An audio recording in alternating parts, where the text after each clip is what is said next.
আসসালামু আলাইকুম। তড়িৎ রাসায়নিক কোষে চলে আসলাম। তড়িৎ রাসায়নিক কোষটা কি? রাসায়নিক শক্তিকে তড়িৎ শক্তিকে কনভার্ট করবে, তাই না? তড়িৎ রাসায়নিক কোষ হচ্ছে এমন একটা কোষ যে কিনা রাসায়নিক শক্তিকে কনভার্ট করে তড়িৎ শক্তিতে পরিণত করবে। তাহলে তড়িৎ রাসায়নিক কোষটা বুঝতে পারছো? মানে রাসায়নিক শক্তিকে মুচড়ে টুচড়ে কিছু একটা করবে। হ্যাঁ, একটু ধুয়ে টুয়ে ওইটা, বা মানে ঘষা মাজা করে আর কি, রাসায়নিক কোষকে ঘষা মাজা করে, সরি, রাসায়নিক কোষটা কি করবে? রাসায়নিক শক্তিকে ঘষা মাজা করে তড়িৎ শক্তিতে কনভার্ট করবে। শেষ। তড়িৎ বিশ্লেষক কোষ কি করবে? তড়িৎ শক্তিকে ঘষা মাজা করে রাসায়নিক শক্তিতে কনভার্ট করবে। শেষ। তড়িৎ রাসায়নিক কোষের একটা স্পেশাল কেস আমরা আহ, দেখি, সেটা হচ্ছে যে ড্যানিয়েল কোষ বা ভোল্টাইক কোষ, তাই না? তাহলে তড়িৎ রাসায়নিক কোষের যে স্পেশাল কেস সেটাকে বলা হচ্ছে ড্যানিয়েল কোষ বা ভোল্টাইক কোষ। তাহলে তড়িৎ রাসায়নিক কোষের স্পেশাল কেসের নামটা কি বলো তো? ড্যানিয়েল কোষ বা ভোল্টাইক কোষ।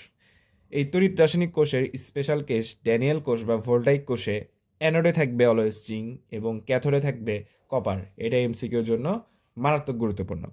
এরপর তড়িৎ রাসায়নিক কোষের উদাহরণ আসলে বেসিক্যালি তোমার দুইটা হয়ে থাকে। একটা হচ্ছে তোমার গ্যালভানিক কোষ, আর একটা হচ্ছে তোমার শুষ্ক কোষ। গ্যালভানিক কোষটা এক প্রকোষ্ঠ অথবা দুই প্রকোষ্ঠ বিশিষ্ট হতে পারে, বাট শুষ্ক কোষটা অলওয়েজ এক প্রকোষ্ঠ হবে। শুষ্ক কোষ শুষ্ক কোষ সবসময় এক প্রকোষ্ঠ হবে, বাট গ্যালভানিক কোষ এক প্রকোষ্ঠ ও দুই প্রকোষ্ঠ হতে পারে। আচ্ছা, তো আমরা এখন ড্যানিয়েল কোষ দেখব। ড্যানিয়েল কোষ। তো ড্যানিয়েল কোষ দেখার আগে চলো আমরা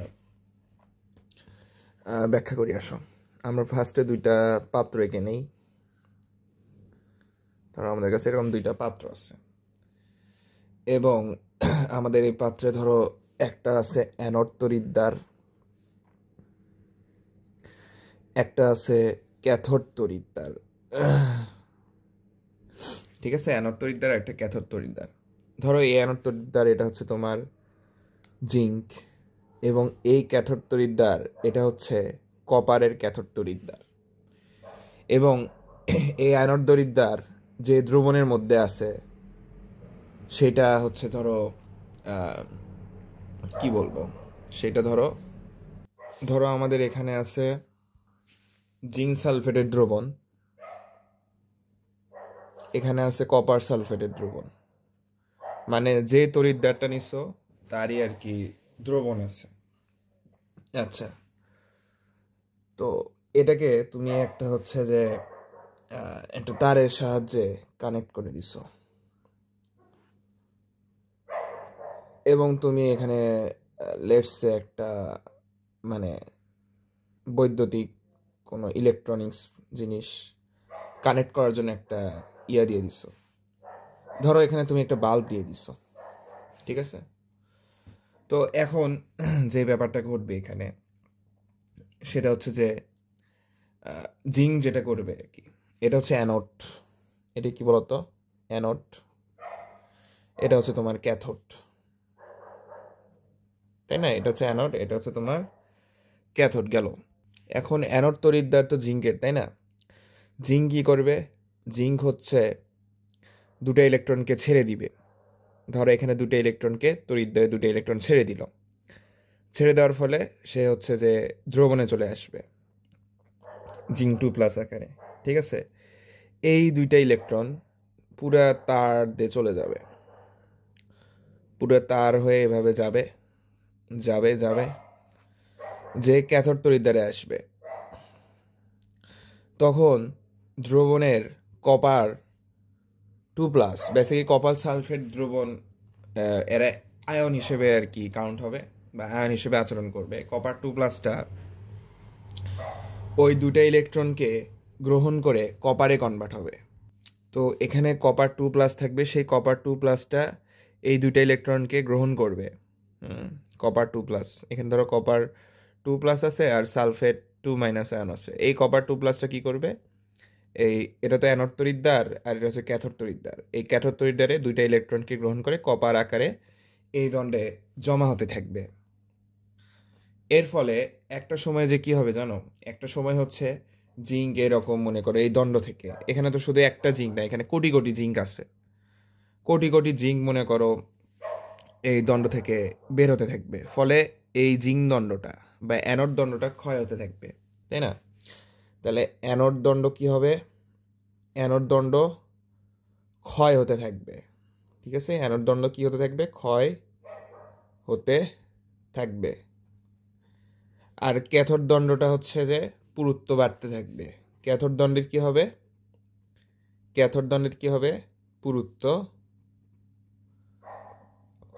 পুরুত্ব বাড়তে থাকবে, পুরুত্ব বাড়তে থাকবে, ঠিক আছে? পুরুত্ব বাড়তে থাকবে, এই যে। আচ্ছা, তো এটা আসলে কি তুমি বুঝলা?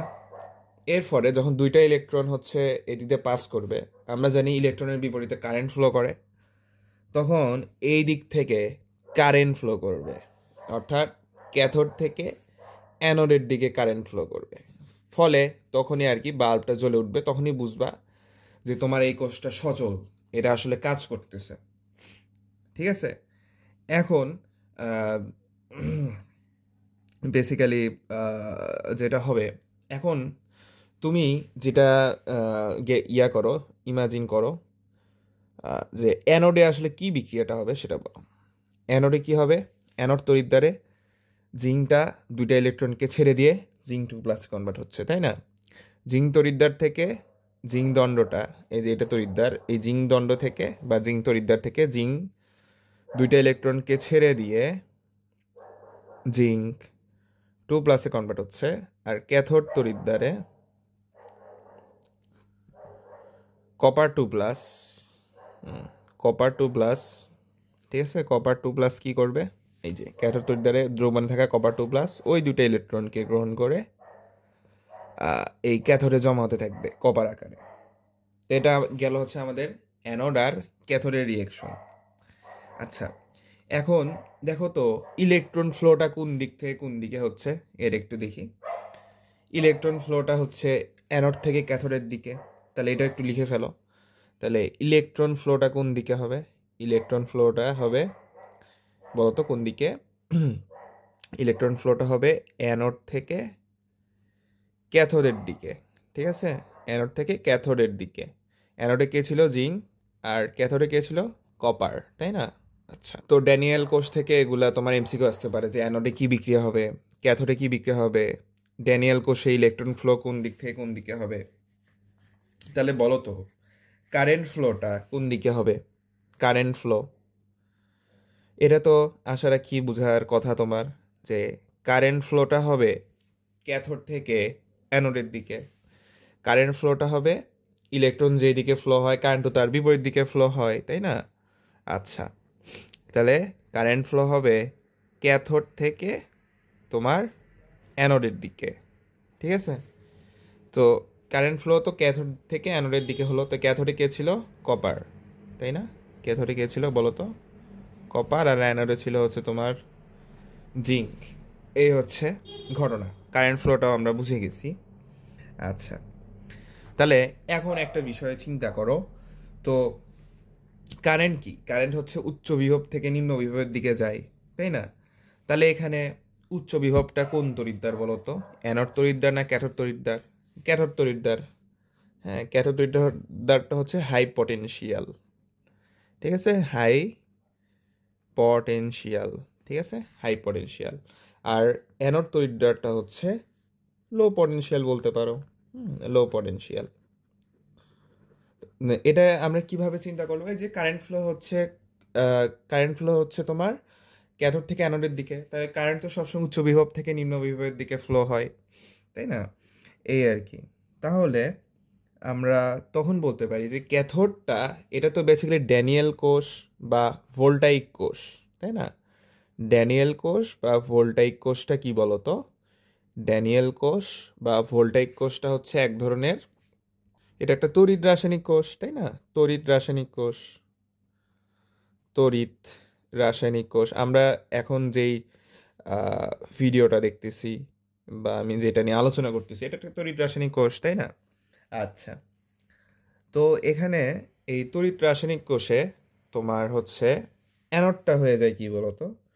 তড়িৎ রাসায়নিক কোষে আমি এটা একটু লাইট মানে মার্ক করে দিচ্ছি। তড়িৎ রাসায়নিক কোষে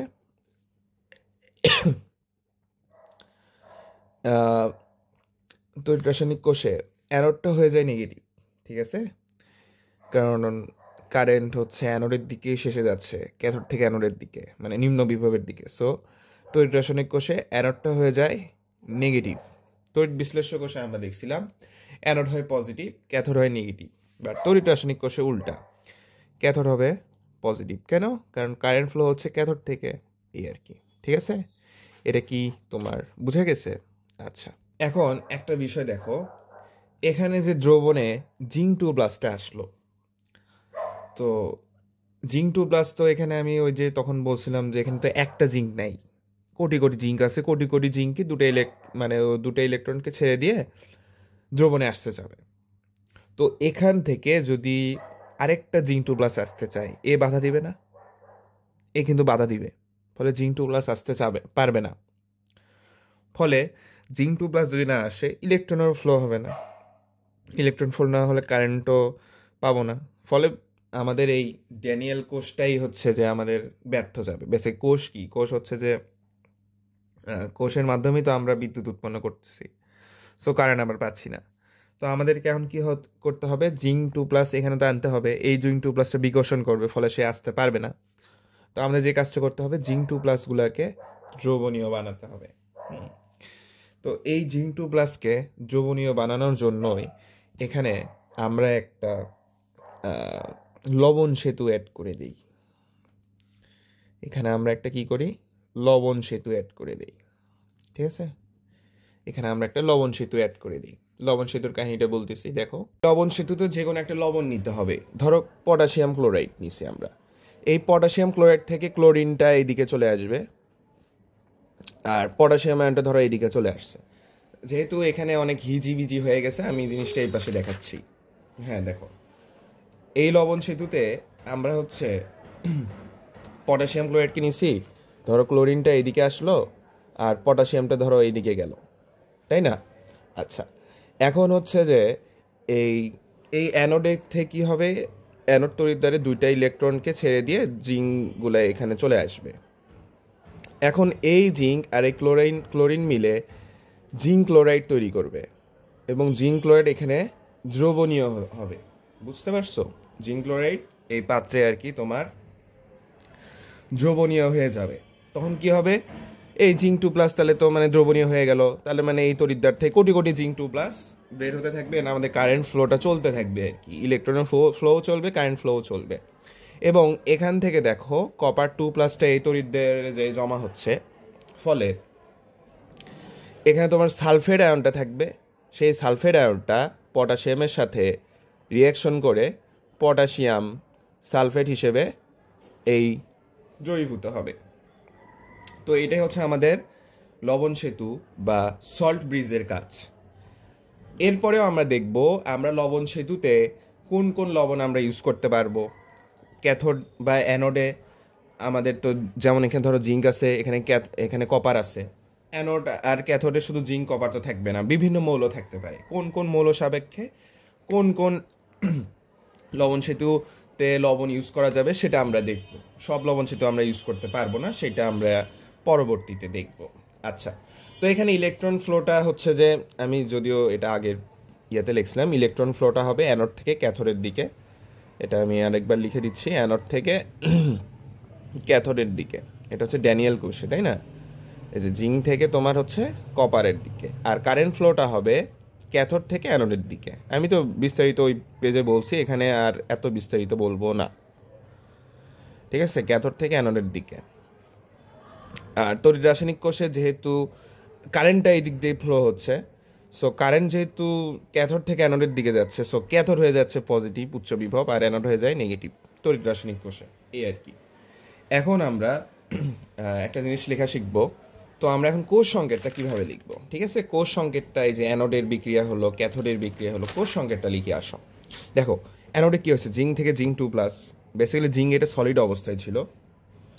জিঙ্ক এটা তোমার এখানে এটা লেখা লাগবে না, সমস্যা নেই, আমরা কোষ সংকেতের ব্যাপারটা লিখে আসো। এই দেখো কপার 2+-এ এটা অ্যাকুয়াস অবস্থায় ছিল, দেন সেটা সলিড অবস্থায় কনভার্ট হয়েছে। চলো দেখি কোষ সংকেতে আমরা এটা কীভাবে লিখতে পারি। আমরা আগেই লিখে রাখছি, জিঙ্ক ফার্স্টে সলিড অবস্থায় থাকে, দেন সেখান থেকে জিঙ্ক 2+ কনভার্ট হচ্ছে, অর্থাৎ ইলেকট্রন হারাচ্ছে অ্যানোড অ্যাকিউ, তাই না? জিঙ্ক 2+ কনভার্ট হচ্ছে, এটা হচ্ছে অ্যানোডের রিয়াকশন। এবং এখানে আমরা দুইটা দাগ দিছি ড্যানিয়েল কোষের ক্ষেত্রে, কারণ এখানে সল্ট ব্রিজ বা লবণ সেতু ইউজ করা হয়েছে।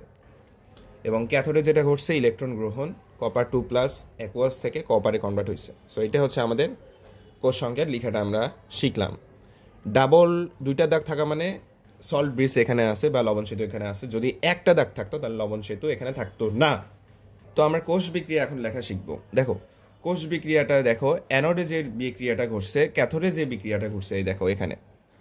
তো এই দুটো যদি যোগ করে দিই তাহলে হবে কোষ বিক্রিয়া। তাহলে দুটা ইলেকট্রন কাটা যাচ্ছে, দেন জাস্ট এইটা পড়ে থাকে। আসো কোষ বিক্রিয়া আমরা এখানে লিখেও দিছি, এই দেখো জিঙ্ক মানে সলিড অবস্থায় ছিল, সেখান থেকে জিঙ্ক 2+, অ্যানোডের বিক্রিয়া কপার 2+ থেকে কপার সলিড। সো এটি কোষ বিক্রিয়া, ঠিক আছে, খুব ইজি। এখন আমরা দেখব অর্ধকোষটা কি। এই দেখো অ্যানোড তড়িৎদ্বার, জিঙ্কের তড়িৎদ্বার এবং জিঙ্কেরই দ্রবণ আছে। তো তড়িৎদ্বার প্লাস তড়িৎ বিশ্লেষ্য পদার্থ, ঠিক আছে। তো ওই তড়িৎদ্বার আর তড়িৎ বিশ্লেষ্য পদার্থকে একত্রে বলা হবে অর্ধকোষ। এখানেও দেখো ক্যাথোড তড়িৎদ্বার এবং ক্যাথোড মানে ওই মৌলেরই দ্রবণ, দুটাকে একসাথে, তড়িৎদ্বার প্লাস দ্রবণ দুটাকে একসাথে বলা হচ্ছে অর্ধকোষ।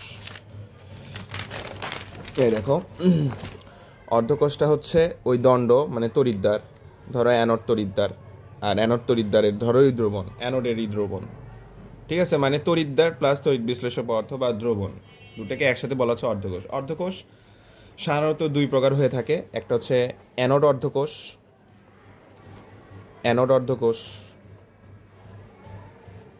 আর একটা হয়ে থাকে ক্যাথোড অর্ধকোষ।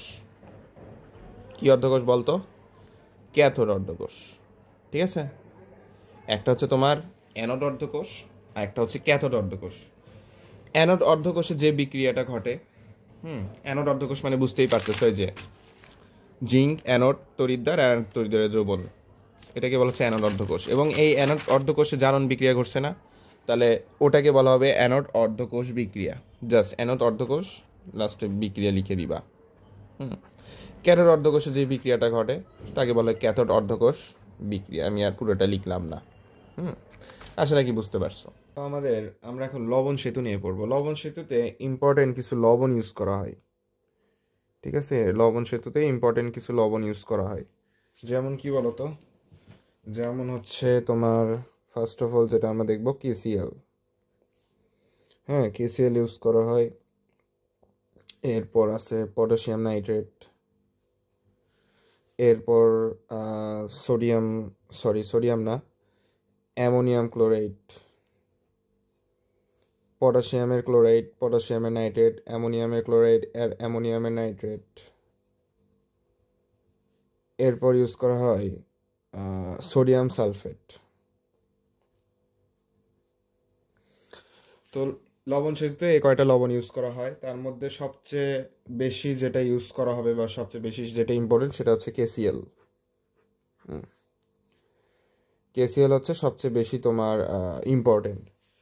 KCl, পটাশিয়াম নাইট্রেট, তারপরে ammonium chloride, ammonium nitrate, sodium sulphate, এগুলো সব লবণ ইউজ করা হয় আর কি। তো লবণ সেতুতে আসলে যে ব্যাপারটা হয়, চলো আমরা একটা লবণ সেতু আগে ফার্স্টে আগাই। ধরো এরকম আমাদের নলের মতো একটা লবণ সেতু আছে, ঠিক আছে। লবণ সেতু আছে এবং ধরো এখানে আর কি তুলা দেওয়া হয়েছে, ঠিক আছে, তুলা দেওয়া হয়েছে। অ্যান্ড ধরো এখানে লবণ হিসেবে আমাদের KCl আছে, যেটা ভেঙে মনে করো এদিকে ধরো Cl- আসছে, এদিকে ধরো পটাশিয়াম প্লাস আসছে, ঠিক আছে। এখন এই তুলা এটাকে বলা হয় ফোরাস তুলা আর কি, এটা তুলা। তো এই ফোরাস তুলাটা ইউজ করা হয় মূলত এই পটাশিয়াম ক্লোরাইড যাতে ফ্রিকোয়েন্টলি না পড়তে থাকে, বেসিক্যালি একটা চাপ সৃষ্টি করে যাতে করে এরা ফ্রিকোয়েন্টলি না পড়ে। তো আমাদের এই পাশে তো বেসিক্যালি তোমার হচ্ছে এখানে তো একটা পাত্র থাকে, তাই না? এই পাত্রে এই পাত্রে বেসিক্যালি তোমার থাকে হচ্ছে যে ওই এখানে অ্যানোড তড়িৎদ্বার থাকে, তো এখানে জিঙ্ক 2+ থাকে আর কি। হ্যাঁ, জিঙ্ক 2+ অনেক বেশি থাকে। এই পাশে এই এখানে থাকে তোমার হচ্ছে সালফেট আয়নটা বেড়ে যায়, তাই না? এইদিকে সালফেট আয়নটা তোমার বেশি থাকে, এখানে ক্যাথোড তড়িৎদ্বার থাকে, সেটা ফ্যাক্ট না। তো এখন কি করতে হবে, ক্লোরিনগুলোকে দ্রবণে আসতে হবে ওই লবণ সেতু থেকে, পটাশিয়াম +কেও দ্রবণে আসতে হবে লবণ সেতু থেকে। তো এদের একটা গতি দিতে হবে, এরা তো এমনি এমনি আসবে না। তো এই গতিটা দেওয়ার জন্য এখানে একটা জেল ইউজ করা হয় বা একটা মাধ্যম ইউজ করা হয়, সেটাকে বলা হয় এগার এগার জেল। ঠিক আছে, সেটাকে কি বলা হয়? এগার এগার জেল। এই এগার এগার জেলের মাধ্যমে আসলে পটাশিয়াম ক্লোরাইডের এই আয়নগুলোর আর কি গতিবেগটা বাড়ে, দেন আর কি এরা এই দ্রবণে চলে আসে আর কি, চলে আসে, দেন আর কি তোমার যৌগ গঠন করে দ্রবীভূত হয়ে যায় দ্রবণে। তো আমাদের তড়িৎদ্বার যদি ধরো তড়িৎদ্বার যে সবসময় জিঙ্কেরই হবে, কপারেরই হবে, তা তো না। ধরো আমাদের তড়িৎদ্বার সিলভার, সিলভার, তারপর ধরো মার্কারি, তারপর হচ্ছে থেলিয়াম, তারপরে লেড।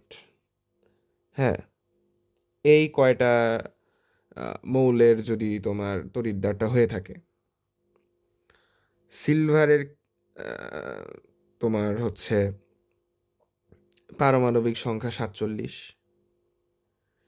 মার্কারির পারমাণবিক সংখ্যা 80, থেলিয়ামের পারমাণবিক সংখ্যা 81, থেলিয়াম Tl81, লেডের পারমাণবিক সংখ্যা 82, এবং সিলভারের পারমাণবিক ভর 108। এটা তুমি অনেক জায়গায় পাবা, এবং আমরা দেখছি যে সিলভার রিলেটেড প্রবলেম সলভ করার সময় এই পারমাণবিক ভরটা লাগে। মার্কারির 201, বা প্রবলেম সলভ করার সময় 200 ধরে চিন্তা করতে পারো। থেলিয়ামের 204, মানে 3 করে বাড়াও। লেডের হচ্ছে 207। ঠিক আছে, তো আমাদের দেখো পারমাণবিক সংখ্যার ভর জাস্ট আমি এখানে লিখে দিলাম।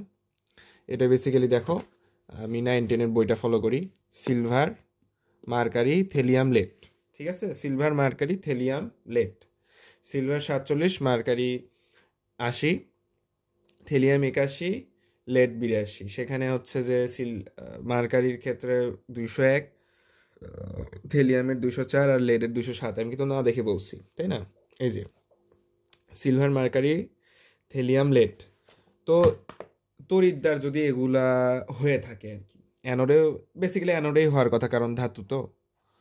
না না, অ্যানোডে না, ক্যাথোডেও হইতে পারে, কপারও তো ধাতু, সো ক্যাথোডে হইতে পারে। তো তড়িৎদ্বার যদি আমাদের এই সিলভার, মার্কারি, থেলিয়াম, লেডের হয়, তখন আমরা লবণ সেতুতে তখন আমরা লবণ সেতুতে তখন আমরা লবণ সেতুতে হচ্ছে যে ক্লোরাইড এর কোনো লবণ ইউজ করতে পারবো না, আমরা সালফেটের কোনো লবণ ইউজ করতে পারবো না। তাহলে ব্যাপারটা কি বুঝে গেছে? যে তড়িৎদ্বার যদি আমাদের সিলভার, মার্কারি, থেলিয়াম, লেডের হয়, তড়িৎদ্বার যদি সিলভার, মার্কারি, থেলিয়াম, লেডের হয়, তাহলে হচ্ছে যে লবণ সেতুতে ক্লোরাইড লবণ বা সালফেট লবণ ইউজ করা যাবে না। কেন যাবে না? চলো এটার ব্যাখ্যাটাও জেনে নেই। তো আসো ব্যাখ্যা দেখি। কারণ দেখো, লবণ সেতুতে যদি তুমি ক্লোরিন রাখো, হ্যাঁ, বা সালফেটও রাখো, এবং তড়িৎদ্বারে যে সিলভার, মার্কারি, থেলিয়াম, লেড রাখো, তখন কী হবে? লবণ সেতুতে দেখা যাচ্ছে ক্লোরিনের সাথে সিলভার ধরো বিক্রিয়া করলো, লেটসে আমি একটাই দেখালাম, ধরো সিলভার ক্লোরাইড রিয়েকশন করবে। এই সিলভার ক্লোরাইডটা কিন্তু দ্রবীভূত হয় না, সে আর কি অদক্ষেপ পড়বে। ফলে তোমাদের এই বেসিক্যালি এটা দ্রবীভূত হবে না, অদক্ষেপ পড়লে তো সমস্যা, দ্রবীভূত হবে না, দেন আর কারেন্ট অফ ফ্লো হবে না। তো ড্যানিয়েল কোষ বা যেটাই কোষ, তোমার যে উদ্দেশ্য নিয়ে তুমি কাজটা শুরু করলে সেটা সম্পূর্ণ হবে না, কারণ এখানে অদক্ষেপ পড়তেছে। মার্কারি ক্লোরাইডের সাথেও করবা, অদক্ষেপ পড়বে। মার্কারি সালফেটের সাথে করবা, অদক্ষেপ পড়বে। থেলিয়াম ক্লোরাইডের সাথে করবা, অদক্ষেপ পড়বে। বেসিক্যালি সিলভার, মার্কারি, থেলিয়াম, লেডের তড়িৎদ্বার নিলে ক্লোরাইড লবণ, সালফেট লবণ লবণ সেতুতে নেওয়া যাবে না। এই হচ্ছে কথা, ঢাকা ইউনিভার্সিটিতে আগের বছর এখান থেকে একটা এমসিকিউ আসছিল, এই আর কি, এটা মনে রাখবো। তো আমরা এখন দ্রবণ চাপ আর অভিস্রবণিক চাপ এই ব্যাপারটা একটু বোঝার চেষ্টা করব।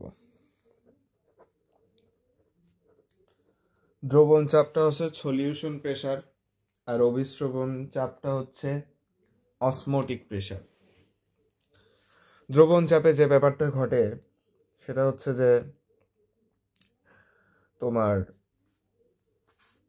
ধরো এখানে আমাদের ভোল্টামিটার আছে এবং অ্যানোড তড়িৎদ্বার আছে, ধরো জিঙ্কের তড়িৎদ্বার, এবং ওই ধাতুর দ্রবণ আছে এখানে। তো ধরো জিঙ্ক, এটা জিঙ্ক, এই জিঙ্ক যখন দুটাই ইলেকট্রনকে এখানে ছেড়ে দিবে, তাই না, জিঙ্ক দণ্ড ছেড়ে দিয়ে এখানে দ্রবণে চলে আসবে জিঙ্ক 2+ আকারে। তার মানে জিঙ্কটা যখন তোমার তড়িৎদ্বার থেকে দ্রবণে আসতেছে, এই দ্রবণে যখন আসবে তখন একটা চাপের সৃষ্টি হবে, সেটাকেই বলা হচ্ছে দ্রবণ চাপ।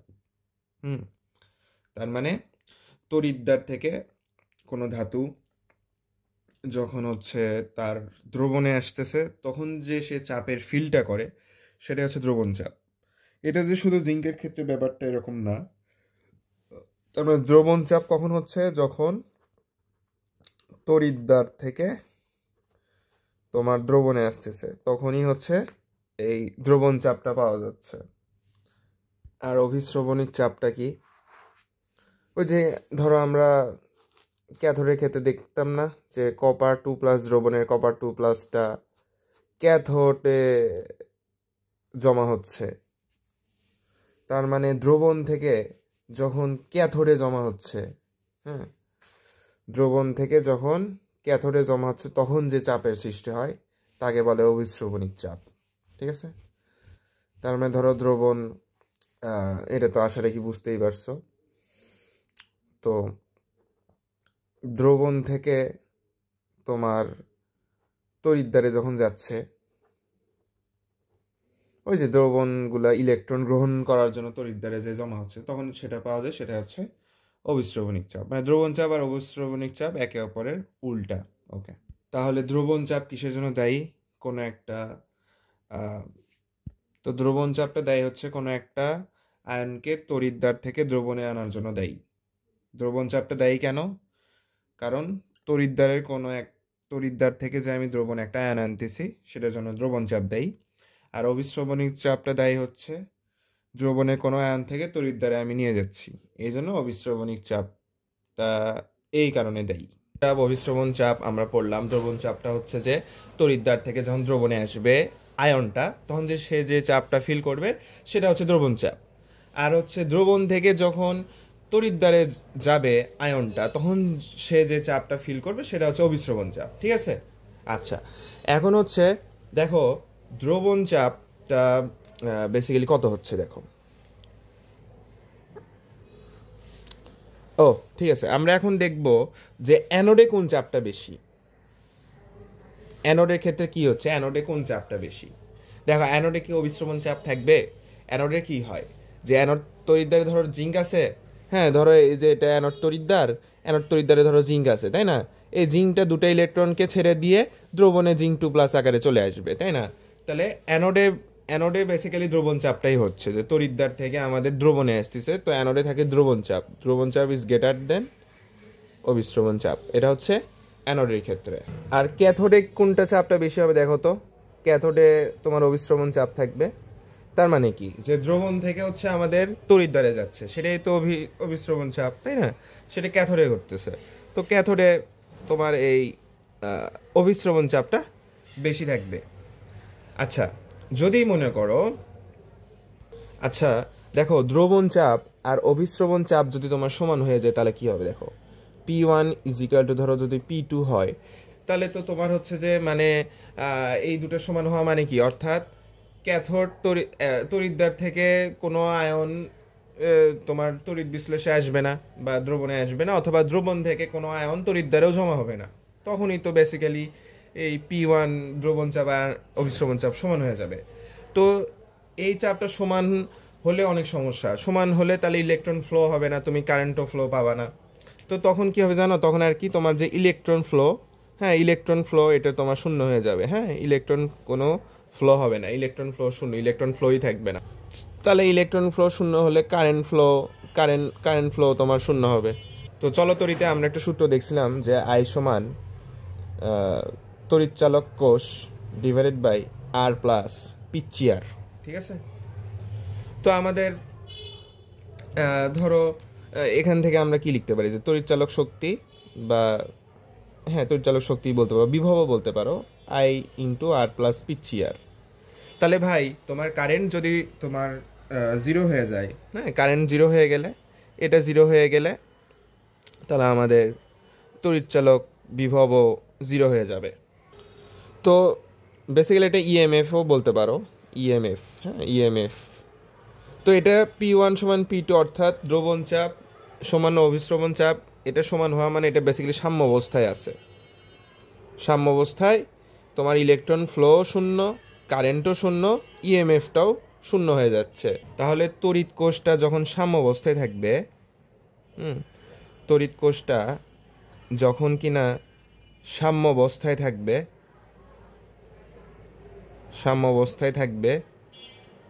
তড়িৎ কোষটা যখন সাম্য অবস্থায় থাকবে তখন হচ্ছে আমাদের তড়িৎচালক শক্তি বা ইএমএফটা জিরো হবে।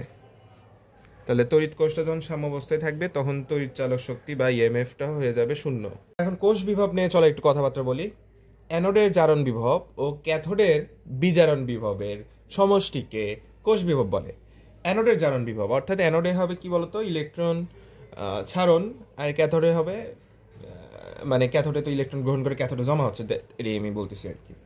তো অ্যানোডের জারণ, ঠিক আছে, অ্যানোডের জারণ বিভব, অ্যানোডই বড় ভাইয়ের জারণই হবে, বড় ভাই খালি ইলেকট্রন দিবেই। এইভাবে আমরা মনে রাখছিলাম আগের ক্লাসগুলোতে বলা হয়েছে যে অ্যানোড হচ্ছে বড় ভাই ইলেকট্রন দিবে, কারণ অ্যানোডের জারণ হবে, অ্যানোডের জারণ বিভব। আর বড় ভাইরা উপরে থাকে, তো রাসায়নিক সারির উপরে থাকে বড় ভাইরা অ্যানোড হিসেবে কাজ করবে ছোট ভাই সাপেক্ষে। অ্যানোডের জারণ বিভব ও ক্যাথোডের বিজারণ বিভবের সমষ্টিকে কোষ বিভব বলে। অ্যানোডে তুমি পাবা জারণ বিভব, অর্থাৎ অ্যানোডে কি হবে বলতো, অ্যানোডে হবে তোমার অক্সিডেশন। অ্যানোডে কি হবে বলতো, অ্যানোডে হবে অক্সিডেশন, ক্যাথোডে হবে কি বলতো রিডাকশন, ঠিক আছে। ক্যাথোডে কি হবে বলতো রিডাকশন, ক্যাথোডে কি হবে রিডাকশন, অ্যানোডে কি হবে অক্সিডেশন অর্থাৎ জারণ, আর অফ ক্যাথোড, হ্যাঁ ক্যাথোডে কি হবে, ক্যাথোডে হবে রিডাকশন বা বিজারণ। তাহলে সেল বা ইএমএফ বা এটাকে বলা হচ্ছে কোষ বিভব। এই কোষ বিভব সমান আমরা লিখতে পারি যে অ্যানোডের জারণ বিভব, অ্যানোডের জারণ বিভব যোগ ক্যাথোডের বিজারণ বিভব, ঠিক আছে। তো কোষ বিভব সেল বা ইএমএফ সমান আমরা লিখতে পারি অ্যানোডের জারণ বিভব যোগ ক্যাথোডের বিজারণ বিভব। আর বিভবকে সাধারণত ভি অথবা ই দ্বারা প্রকাশ করা হয়, সো এই জন্য আমি লিখছি বিভব বলতে এ আর কি। তো এখন আমরা দেখব যে ইএমএফ বা তড়িৎচালক শক্তি বা কোষ বিভবটা যদি গ্রেটার দেন 0 হয়, ঠিক আছে, যদি 0 থেকে বলা হয় তাহলে বিক্রিয়াটা স্বতঃস্ফূর্তভাবে চলবে, অর্থাৎ তুমি কারেন্টও ঠিকমতো ফ্লো হবে, ইলেকট্রনও ঠিকমতো ফ্লো হবে, তোমার যে উদ্দেশ্যে তুমি বিক্রিয়াটা শুরু করছো বা তোমার যে কাজটা সেটা সম্পূর্ণভাবে হয়ে যাবে, এটা হচ্ছে বিক্রিয়া স্বতঃস্ফূর্তভাবে হবে। আর ইএমএফ লেস দেন 0 হলে বিক্রিয়াটা স্বতঃস্ফূর্তভাবে হবে না, ঠিক আছে, এই আর কি। স্বতঃস্ফূর্তভাবে না হলে কি হবে, ইলেকট্রনও ফ্লো ঠিক মতো হবে না, তারপর তোমার কারেন্টও ফ্লো ঠিক মতো হবে না। আর ইএমএফ যদি 0 হয় তাহলে সাম্য অবস্থায় থাকবে, তাহলে তো কিছুই হবে না, তাই না। মানে এখানেও কারেন্ট ফ্লো হবে না, ইলেকট্রন ফ্লো হবে না, এখানেও কারেন্ট ফ্লো হবে না, ইলেকট্রন ফ্লো হবে না। এখন কথা হচ্ছে তো কখন স্বতঃস্ফূর্ত হবে না বিক্রিয়াটা, কখন ইএমএফ 0 থেকে ছোট হবে, অর্থাৎ যখন তুমি দেখা যাচ্ছে যে তুমি যার কোষ বিভবটা বেশি, হ্যাঁ যার কোষ বিভবটা বলতো বেশি, বেসিক্যালি যার কোষ বিভব বেশি তাকে তো তুমি অ্যানোড হিসেবে ইউজ করবা না, যে মৌলের, তাই না, বা যে ধাতুর। আর যার কোষ বিভবটা বেশি আর যার কোষ বিভবটা কি বলতো, যার কোষ বিভবটা হচ্ছে কম তাকে তুমি ক্যাথোড হিসেবে ইউজ করবা। তো তাহলেই তো বিক্রিয়াটা আসলে স্বতঃস্ফূর্তভাবে হবে, তোমার ইএমএফ এর মানটা হবে গ্রেটার দেন 0।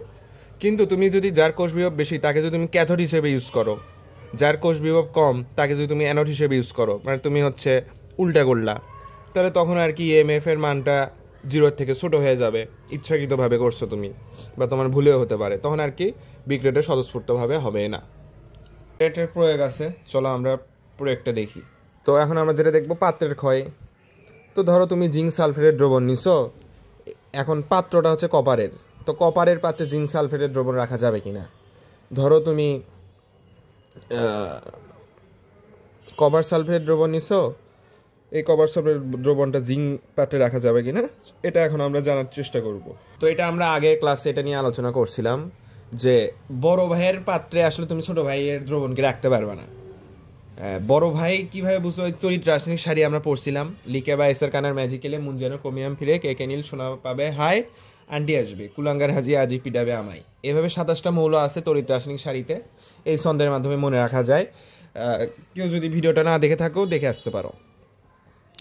তো এখন তড়িৎ রাসায়নিক সারি যাই নিচে আছে তাই হচ্ছে ছোট ভাই, আর যারা উপরে থাকে তারা হচ্ছে বড় ভাই। দেখো জিঙ্কের সাপেক্ষে কপারটা কি বলতো, জিঙ্ক ওপরে আছে না, লিকে বা এসের কানার ম্যাজিকেলে মুন যেন ম্যাঙ্গানিজের পরে যেন জিঙ্ক, মুন যেন ক্রোমিয়াম ফিরে কেকেনিল সোনা পাবে হাই কুলাঙ্গার, এই যে কুলাঙ্গার তখন কপার, মানে কপার এখানে ছোট ভাই, ছোট ভাইয়ের পাত্রে তুমি বড় ভাইয়ের দ্রবণ রাখছো, হ্যাঁ এটা রাখা যাবে।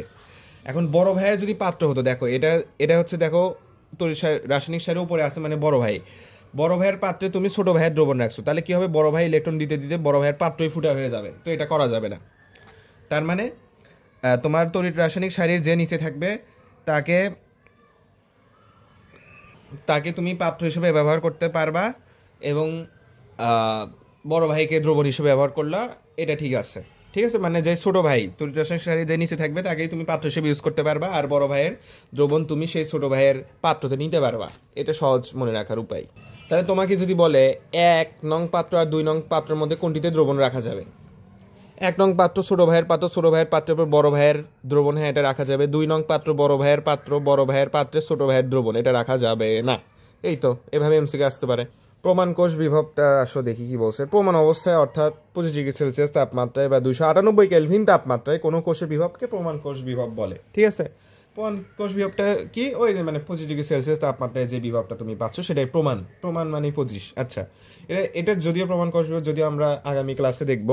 এবং প্রমাণ কোষ বিভবকে অর্থাৎ 298 কেলভিন বা 25 ডিগ্রি সেলসিয়াস তাপমাত্রায় এই কোষের বিভবকে বা প্রমাণ কোষের বিভবকে E0 সেল বা ইএমএফ দিয়ে প্রকাশ করা হয়।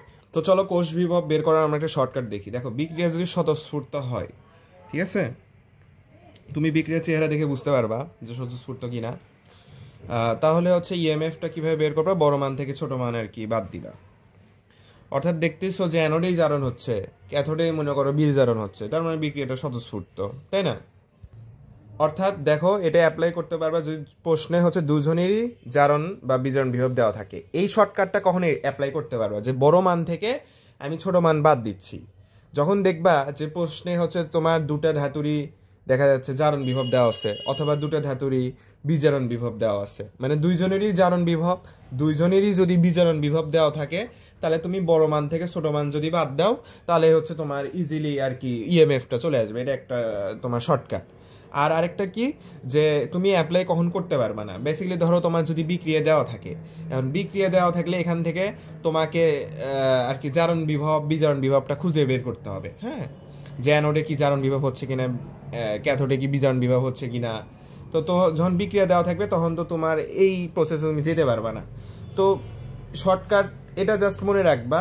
আর বিক্রিয়া থেকে বের করার সবচেয়ে ইজি প্রসেসটা হচ্ছে যে দেখবা যে অ্যানোডে কোনটা জারণ হচ্ছে, অ্যানোডে যার জারণ হবে এবং ক্যাথোডের যার বিজারণ হবে, এই দুটো যোগ করে দিবা, তাহলে তুমি ইএমএফ পেয়ে যাবো। তোমরা যদি এত শর্টকাট না মনে থাকে, তাহলে ইএমএফ বরাবর এটাই সূত্র যে অ্যানোডের জারণ এটা বের করবা আর ক্যাথোডের বিজারণ বিভবটা বের করে যোগ করে দিলে ইএমএফ পেয়ে যাবা।